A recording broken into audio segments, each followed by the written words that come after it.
Take a moment right here, feeling like it's out gear. Running, running, no.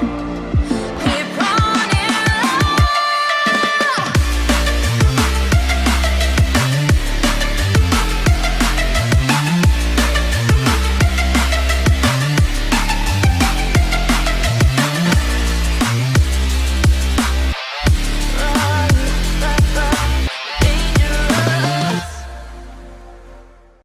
The fact that they already nerfed Katakuri in the last panels, and now we probably get Okiji in Egghead Island. I mean, at the same time, what is going on? What is Okiji doing on Egghead Island? What is the purpose? And maybe who is Okiji working for that he needs something from the Egghead Island? But mom's not occupying there, so evidently this is a free pass to get anything you want. But we begin off this chapter where we left off last chapter. Now it's getting way more confusing. Okay, now so we have to take time out to wait to see Dr. Vegapunk. But not just that, Dr. Vegapunk has these 6 different satellites that make himself up. Now I don't know if Dr. Vegapunk with his scientific knowledge gave these androids or cyborgs a part of his soul, or maybe his haki, because at the same time these cyborgs are living beings that can really occupy themselves. And I'm finally glad to officially read the official Viz translation because of what Zoro said. In the official Viz translation, Zoro said we have some demands and you're going to listen. Now one thing about it, Zoro is here to protect his crew. This could mean a variety of things, so we have to continue reading to exactly see what do Zoro need and maybe what are the demands that Straw Hats need from Dr. Vegapunk. But then on the great side, Dr. Vegapunk is actually intrigued with this Straw Hat crew, this newfound Emperor crew. Now it's setting up to be maybe a Lucci versus Luffy rematch. And it seems like all these Vegapunk satellites have epithet of who they actually are, you know, determining like the characteristic of a human being. For example, Lilith is the evil and Shaki is the good. And throughout these whole panels and throughout this whole chapter, we see both of the satellites, well, Atlas and Lilith, basically saying they have enough funds to continue their research.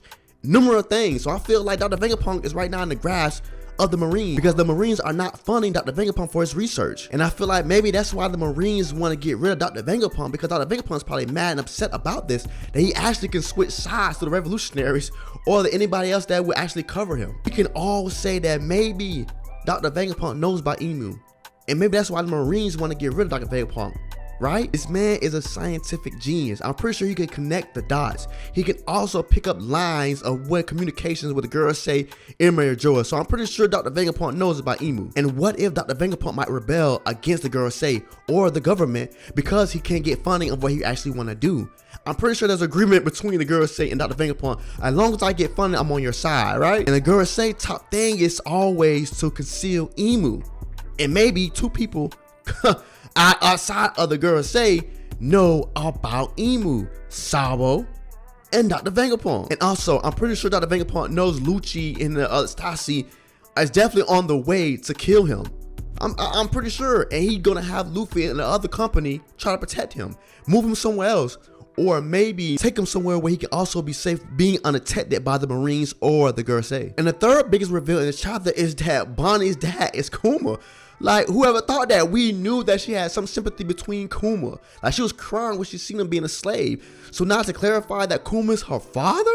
Bro, we gotta put some respect on Bonnie's name and her character and her powers. And before I let this get out of my head, bro, just think about if Sanji had the raid suit while he's on Eggplant. Like, bro, Sanji would have been beyond a Yonko power, bro. He was here right now with the raid suit. Just little FYI. And also, I want to get to a little small prediction.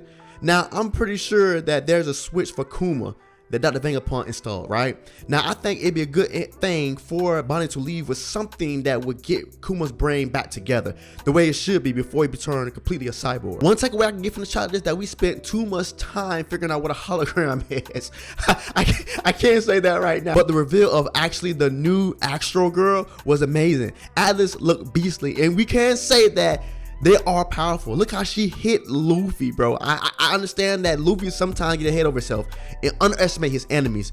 But bro, she knocked Luffy into the next restaurant machine. And also, the official Viz translation saying Atlas Punk 6 epithet is violent. So most likely she more hands-on and physical with her emotions, as we can see in this chapter. And also, these light pressure gloves may be the key to beat Kizaru for the non-hockey users, right? But aside from that, Bonnie actually called bluff when Atlas said she was Dr. Vegapunk. So most likely when Bonnie first actually came to this island when she was little, I'm pretty sure that Dr. Vegapunk was just oneself. So I'm pretty sure Dr. Vegapunk made this change over like probably a decade ago. We all could speculate what actually Straw Hats would get out of coming to Eggplant Island, because at the same time, like, this man is a scientific genius, so definitely he could upgrade anything or put additions on, positive additions on these Straw Hats. Like for instance, Luffy doesn't need an upgrade because for now Luffy depends on his power.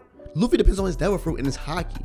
But other people like Zoro with a blade, and maybe how he can actually take Emma form. Actually, how can Dr. Vegapunk have Emma take form outside of a sword?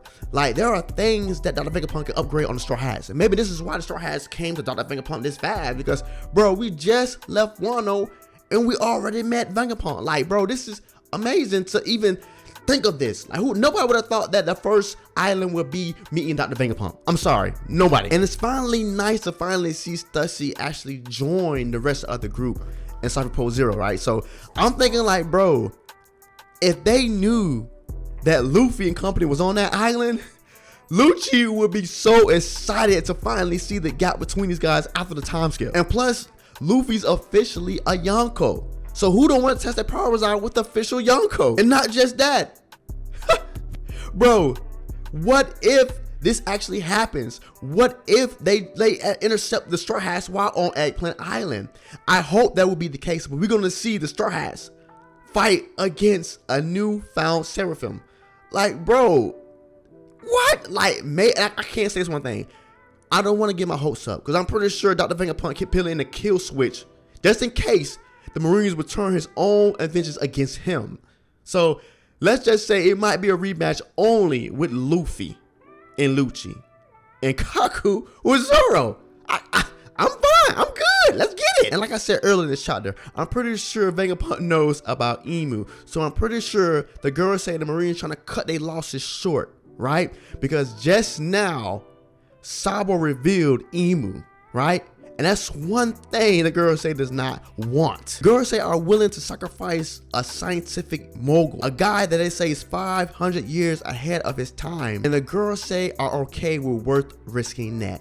The smartest man in the One Piece verse, the smartest man, scientific knowledge, they are okay with killing him off because they know that once they keep all his scientific inventions intact, they can always re-engineer it.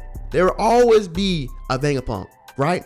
But there can never be another Emu. And the key thing I got after this chapter is maybe Lucci is also questioning the girls say in the Marines.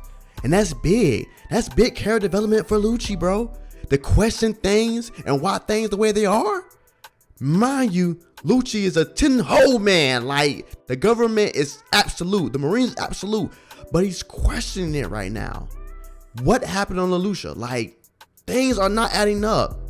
And that's why Kaku Stussy was like, hey bro, just chill. We don't want no part of it. And anyway, Dr. Vegapunk will be an asset to anybody, whoever he aligned with, wherever he go. He will be a great asset. And maybe this will be the turning tables, right? For the rebels or the Marines. Regardless, times are changing. And right now, One Piece is going on a crazy rank. Like, Oda is dropping bangers after banger. This was a great chapter. I would say that we took too long on this hologram thing, right? But still a great chapter because Oda wrote it. You feel me? So thanks for watching. Like, comment, subscribe to get more of me and more One Piece content. Watch out for my giveaway. I'm still giving away PS5 to keep you in the loop. Follow my Twitter. The link will be down below. So definitely catch you next time. I'm Egghead Schyver. Stay safe.